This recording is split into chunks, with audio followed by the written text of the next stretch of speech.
Hi, I am TP Singh from Guru Nanak properties में आपका स्वागत है।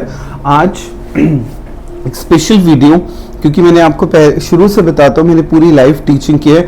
शायद मेरा यूट्यूब से थोड़ा सा 6 से लेके 12th क्लास के बच्चे यूपीएससी, आईएएस और जो स्टॉक से थोड़ा सा उनको मोटिवेशन मिल जाए मेरे सब्सक्राइबर्स को। और आज अगर आप रियली में गुरु नानक प्रॉपर्टी की कुछ सपोर्ट करना चाहते हैं तो कम से कम ये वीडियो जिनके घर में 6 to 12th क्लास तक के बच्चे हैं उन बच्चों को जरूर फॉरवर्ड करो, ताकि उनको नॉलेज मिला करे किस तरह से एक पर्सन जो कि 0 से टॉप तक पहुंचता है तो उसके पीछे क्या क्या स्किल्स, चाहे मैं भी ना पहुंच पाया हूं पर कुछ ऐसे स्किल्स बच्चे होते हैं जिनमें ये ताकत होती है, वो स्टार्टिंग 6 से ही हो जाती है। ये मैं आपको पहले ही क्लियर कर दूं, अगर अंबानी बना तो उसमें 6 to 7th क्लास में जब वो आता है बच्चा, या जब उसकी इस लेवल तक उम्र आ जाती है तो उसकी सोच बन जाती है कि मुझे ये काम करना है। और एक बात और भी है, वो ज़्यादातर उसी केसेस में भी होता है जब उसके पास कुछ ना हो तब भी ये उसके अंदर जोश आ जाता है। तो 6 to 12th क्लास के बच्चे, पेरेंट्स जरूर ये वीडियो उनको फॉरवर्ड करो। यूपीएससी, आईएएस के एग्जाम्स दे रहे हैं, मैं कई ऐसे की पॉइंट्स बताऊंगा जो कि हेल्प करेंगे उन एग्जाम्स को क्रैक करने के लिए, क्योंकि इन पॉइंट्स में से भी क्वेश्चंस आते हैं। सो मैं इन डेप्थ स्टडी अगर मैं आपको कुछ पॉइंट्स के क्लियर करने जा रहा हूँ तो आप इतनी हेल्प करो मेरी कि इसको सब्सक्राइब करो चैनल को। जितने भी 10 लोग बच्चे जो आपको लिंक्ड है उन बच्चों तक फैलाओ, ताकि वो और मेहनत करें और इस लेवल तक पहुंचे जहां तक गोदरेज पहुंचा। ये गोदरेज क्या है? सिर्फ मैं गोदरेज की स्टोरी नहीं बताऊंगा, आकाश इंस्टीट्यूट की नेक्स्ट मेरा वीडियो, आकाश इंस्टीट्यूट ने कैसे 0 से बिल्कुल साइकिल से 7,000 करोड़ तक की फर्म बनाई। सिर्फ इतना ही नहीं, अंबानी के ऊपर 0 से कैसे वो इतने बड़े लेवल पे पहुंचा। सिर्फ अंबानी से नहीं, ऐसे 300 एंटरप्रेन्योर्स है हमारे वर्ल्ड में जिनके बारे में मैं आपको बताने जा रहा हूँ। उस जब 300 वीडियो देख लोगे तो आपके मन में एक जोश आ जाएगा कि मुझे भी ऐसा करना है। जब तक इंस्पायरेशन नहीं होगी कभी भी आगे नहीं बढ़ा जा सकता। मैं आपको गोदरेज की स्टार्टिंग स्टोरी बता रहा हूँ, क्योंकि मैं रियल एस्टेट में हूँ। गोदरेज का लेवल क्या है आज मुझे पता है, तो मैं उसकी स्टार्टिंग स्टोरी बताने जा रहा हूँ। सो ध्यान से, कई लोगों ने शायद सुनी भी हो, अगर सुनी है तो बहुत अच्छी बात है, पर अगर नहीं सुनी तो ध्यान से सुन लो। एक गोदरेज की स्टार्टिंग बहुत ही एक गरीब पर्सन से हुई थी, इसका नाम था अर्धश्रीत गोदरेज। ये जो अर्धश्रीत गोदरेज थे ये बेसिकली एडवोकेट थे, पेशे से वकील थे, और इन्होंने अपना काम शुरू किया था एज ए एडवोकेट और इंडिया से बाहर गए थे। बट इनसे एक इनकी क्वालिटी थी कि झूठ नहीं बोल सकते, और एडवोकेट का काम झूठ के बिना चल नहीं सकता। सो इन्होंने वो काम छोड़ के, जैसे महात्मा गांधी थे तो ये उन्हीं के टाइम की बात है, और ये वापस आ गए इंडिया और फार्मा बिजनेस इन्होंने ज्वाइन किया और जॉब की, क्योंकि इनके पास पैसे नहीं थे। सर्जिकल ब्रेड्स बनाने लगे, बट इनके पास पैसे नहीं थे तो सर्जिकल ब्रेड बनाते कैसे? इन्होंने, एक पर्सन था मीरा वानी, बेटे इसको ना थोड़ा क्लोजअप कर दो इस पॉइंट को, ताकि जो आईएएस की प्रिपरेशन कर रहे हैं या जो प्रिपेयर कर रहे हैं उनको ये पॉइंट नोट करने का टाइम मिले। मीरा वांजी कामा एक पर्सन थे जो कि काफी अच्छे पैसे थे उनके पास। उनसे अर्धश्रीत गोदरेज ने कुछ उधार मांगा, 3,000 रुपये। उस समय के 3,000 रुपये आई थिंक 3 लाख के बराबर होंगे या उससे भी ज्यादा होंगे, और इन्होंने ट्रस्ट करके इन पे ये पैसा उनको दिया, पर सारा का सारा पैसा डूब गया क्योंकि ये बिजनेस उनसे नहीं चला। उसके बाद इन्होंने हार नहीं मारी। ये देखिए, जब इंसान हार नहीं मानता सक्सेस तो उसकी होती है, ट्राई पे ट्राई करता जाता है बिजनेस को। एक नहीं चला कोई बात नहीं, हिम्मत मत हारो, दूसरा ट्राई करो, पर काम वही करो जिसमें प्रॉफिट हो, जिसमें लॉस होता जा रहा है बंद करते जाओ। हिम्मत नहीं आ रही। इनका लक अच्छा था कि उस समय बहुत ज्यादा थेफ्ट के केसेस आए, चोरी होती थी, और लॉक कोई कंफर्टेबल लॉक था नहीं जो अपनी ताले चाबी से खुले। इतना परफेक्ट लॉक किसी ने नहीं बनाया था। तो जब इन्होंने न्यूज पढ़ी, सोच लिया, ठान लिया कि मैं लॉक बनाऊंगा। बस वही इनका रेवोल्यूशन का टाइम था, और गोदरेज के लॉक बनने लगे। इन्होंने पैसे फिर क्योंकि पैसा तो डूब चुका था, फिर मीरा वांजी के पास गए, उनको कहा सर प्लीज लास्ट चांस, मुझे एक बार और थोड़े पैसे दे दो। उन्होंने फिर दोबारा पैसे दिए और इन्होंने लॉक बिजनेस, ताले बनाने की फैक्ट्री लगाई। वो दिन और आज का दिन, गोदरेज 4 लाख करोड़ का मालिक है आज। वो कैसे? वहां से शुरू हुआ इनके हार्डवर्क के कारण। अब इन्होंने क्या किया? अब इन्होंने लॉक बनाना शुरू किया और वो लॉक फिर अलमीरा बनाई। इतनी फेमस हुई वो अलमीरा कि आज अगर किसी को कहा जाए अलमीरा देनी है दहेज में तो वो गोदरेज का नाम लेता है। ठीक है, तो इतनी मेहनत की इन्होंने कि अलमीरा बनाई, बहुत सारे लॉक्स, फिर आगे मल्टीपल लॉक्स बनाने लग गए, बड़े बड़े बॉक्सेस बनने लग गए। इन दिस वे ये बहुत बड़ी स्टेज पे आ चुके थे, तब तक काफी पैसा कमा चुके थे। फिर इनको धीरे धीरे एक दिन सोप का ख्याल आया कि सोप भी बनाना चाहिए, क्योंकि उस समय जो इंडिया में सोप बनता था वो सारा नॉन वेजिटेरियन आइटम से बनता था, तो इन्होंने एक वेज सोप बनाना था।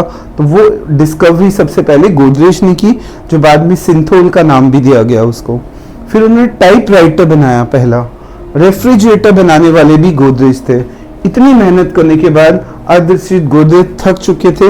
उन्होंने अपना सारा का सारा, बेटे यहाँ डाक कर दो, उन्होंने अपना सारा का सारा व्यापार अर्धश्री गोदरेज ने सारा व्यापार फिरोज शाह को दे दिया, जो उनके छोटे भाई थे। उन्होंने कहा अब नेक्स्ट स्टेज तुम संभालो इस बिजनेस को। इन्होंने अपना सारा बिजनेस देके रिटायर हो गए और अब फिरोज शाह के टोटल 4 सन्स थे। बेटे इसको बिल्कुल डार्क कर दो ताकि विजिबल हो। एक नवल था इनका बेटा, एक बुरजोरजी था, एक दोसा भाई था और एक सोहराब था। ये 4 इनके बच्चे थे। पर इन 2 बच्चों, इन 2 सन्स का कोई बच्चा नहीं हुआ, तो इनकी फ्यूचर जनरेशन नहीं बढ़ी। पर नावल जी के 2 बच्चे थे, जमशेद और स्मिता, और बुरजोर जी के भी 2 बच्चे थे, आदि और नदीर। अब इन बच्चों ने भी, याद रख लो, अगर आप कोई आपके फादर या ग्रैंडफादर है, अगर वो मेहनत करते हैं और अगर आने वाली जनरेशन नलायक निकल आए तो सारे व्यापार को खत्म कर सकती है। और अगर मेहनती निकल आए, जिसका लाइव एग्जांपल अंबानी से आपने लिया हुआ है, नवल ने जमशेद और स्मिता को लॉक बिजनेस मिला, एरोस्पेस मिला, फिर धीरे धीरे एरोस्पेस में आए, होम अप्लायंसेस में आए और फाइनेंशियल सर्विसेज मिल गई। जबकि आदि और नादिर को गोदरेज इंडस्ट्रीज मिली, जिसमें कि एफएम जैसी products, good night, Cinthol, easy, जो आप रेगुलर, हर कोई ऐसा घर नहीं है जहां ये प्रोडक्ट्स यूज नहीं होते। और गोदरेज प्रॉपर्टीज, यहां से आया रेवोल्यूशन गोदरेज प्रॉपर्टीज में। आज भी आदि जी चेयरमैन है गोदरेज प्रॉपर्टीज के, जो कि मैं जिनके साथ काम कर रहा हूँ गोदरेज। इन्होंने बैक टू बैक, क्योंकि पैसे की कमी नहीं है, याद रख लो, वो ग्रुप जिसका बॉन्ड, जिसका बर्थ इतना स्ट्रॉन्ग पैसे वाला हो जाए, वो पीछे मुड़ के नहीं देखता। यही रीजन है कि जहां भी प्लॉटिंग आती है वहां पे ये कमाल करके दिखाते हैं। अब मैं आपको बताता हूँ ये कितने बड़े ग्रुप के, कितना पैसा है इनके पास। 34,000 स्क्वायर फीट जगह है। बेटे ऊपर बिल्कुल क्लोजअप कर दो इसको, आगे आके 34,000 स्क्वायर फीट मुंबई में इनके पास इतना पैसा। 34,000 स्क्वायर फीट पूरा मुंबई का साइज है।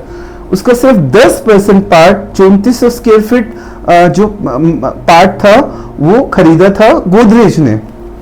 उसमें फिरोज शाह और अर्धश्री गोदरेज दोनों का सपोर्ट था। 3400 स्क्वायर फीट, मतलब इतना बड़ा एरिया, एकड़्स, स्क्वायर फीट ना लिख के इसको एकड़्स कह सकते हैं।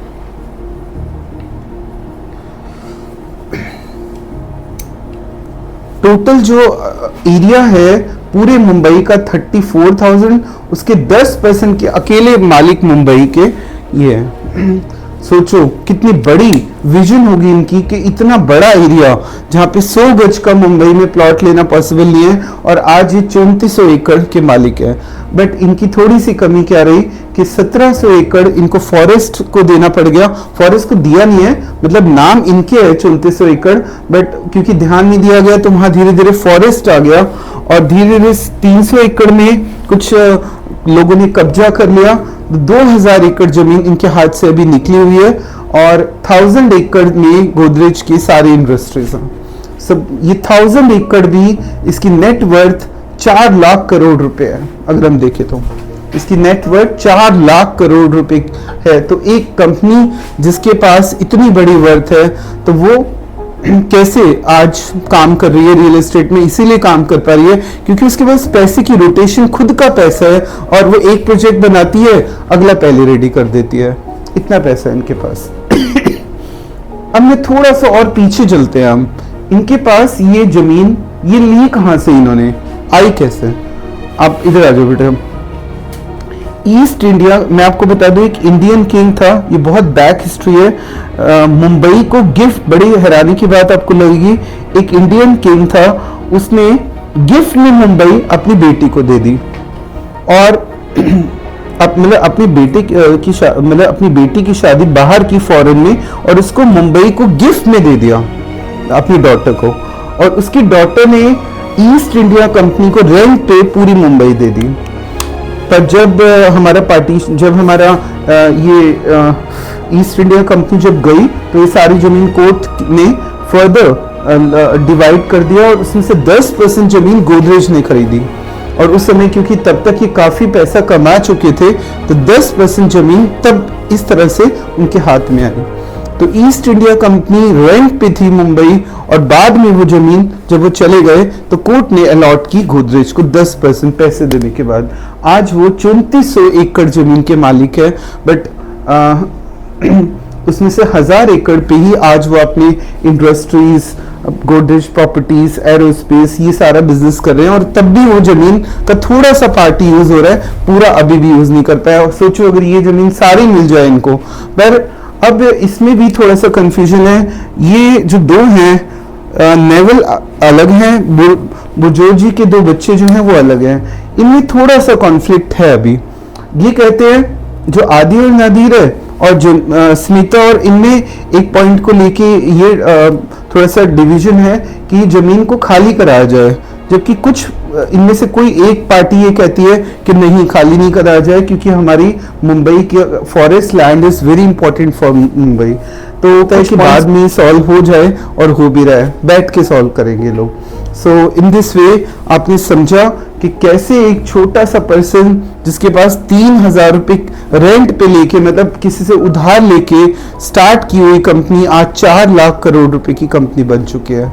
सो इनके जो, आज मैं आपको और एक बात बता दूं, मेरा वीडियो गोदरेज सोनीपत को प्रमोट करना सबसे पहले था, क्योंकि मुझे जब इनका प्रोजेक्ट आया था तो मुझे ऐसी फीलिंग आई कि ये तो लूट लिया इन्होंने, बट वो लूटा नहीं था, ये काम करके दे रहे थे। मुझे लगा सोनीपत में 80 का रेट, 70 का रेट इज नॉट फिजिबल। किसी भी कीमत पे 30,000 की चीज को 70,000 का ही बेच गए, तो इन्होंने तो लूट लिया। बट क्योंकि गोदरेज ने, जब मैंने इनकी साइट को एक बार खुद जाके देखा अंदर से, तो मुझे फीलिंग आई कि गोदरेज ने रियल में ही एक अच्छा काम किया, सिटी को बहुत प्यारा डेवलप किया, क्योंकि नॉर्मल पर्सन नहीं कर सकता था आज। और मैं आपको सोनीपत की भी हिस्ट्री बता दूं, जिंदल की पूरी स्टार्टिंग, जैसे मैंने आपको आज गोदरेज की स्टार्टिंग बताई, कैसे अर्धशीत गोदरेज ने शुरू की, ऐसे जिंदल की भी आपको एक एक पॉइंट की नॉलेज, कैसे वो यहाँ तक पहुंचे। और आज जिंदल के पास सोनीपत में इतनी जमीन है, तो जिंदल एंड गोदरेज, आदि गोदरेज दोनों आपस में काफी क्लोज हैं। उन्होंने ही ये जमीन आदि को दी और बोला कि यहाँ पे आ रही है मारुति, डेफिनेटली रेवोल्यूशन आएगा। वो बात उनको समझ आ गई आदि को, और उन्होंने इमीडिएट सोनीपत में जगह एक्वायर कर ली, और इस तरह से गोदरेज सोनीपत में एंटर हुआ। और आज गोदरेज में मैं प्लॉट्स बेच रहा हूँ। वैसे तो पहले मैं गोदरेज का काम नहीं कर रहा था, पर जब मैंने उनकी टाउनशिप देखी मेरा मन बदला, और आज मैं गोदरेज के, हमारे पास जो भी प्लॉट्स बचे हैं उनको सेल कर रहा हूँ। 24 मीटर रोड पे प्लॉट है, 85 to 90 का रेट है, बट जिस हिसाब से उसने ग्रीनरी मेंटेन की है और क्लब हाउस बनाया है, और उसका पूरा टूर मैं कराने को रेडी हूँ आपको, आप आइए और उसका टूर करिए। तो आज जो मेरा वीडियो था, मोटिवेशन स्पीच रियल एस्टेट के लोगों के लिए भी काम आ गई, 6 to 12 के बच्चों के लिए भी काम आ गई, क्योंकि कैसे जीरो से टॉप तक पहुंचा जाता है उसकी डिटेल, और उन लोगों के लिए भी काम आ गई जो IAS और UPSC में एग्जाम्स देने जा रहे हैं। क्यों? क्योंकि कई बार क्वेश्चन आ चुका है, अर्धशीत गोदरेज का ब्रदर का नाम बताओ, छोटे भाई का नाम, दैट इज फिरोज शाह। और कई बार ये भी पूछा गया, अर्धशीत गोदरेज ने कहाँ से पैसे लिए इतना बड़ा बिजनेस स्टार्ट, तो मीरावान जी कामा, ये क्वेश्चन रेगुलर आया IAS एग्जाम्स में। और गोदरेज के पास टोटल एरिया कितना है मुंबई का, ये क्वेश्चन भी रेगुलर आया। तो ऐसे अगर आप चाहते हैं मैं और मोटिवेशन वीडियो बनाऊं, 300 प्रोजेक्ट्स मेरे पास में है ऐसे पॉइंट्स, तो अगर आप चाहते हैं कि मैं ऐसे वीडियो बनाऊं तो जरूर चैनल को सब्सक्राइब, लाइक, और आज कसम खा लो कि मिनिमम हर पर्सन 10 लोगों को ये वीडियो फॉरवर्ड करेगा। So thanks for watching my video. आप जरूर इसको देखो, वॉच करो। थैंक्स।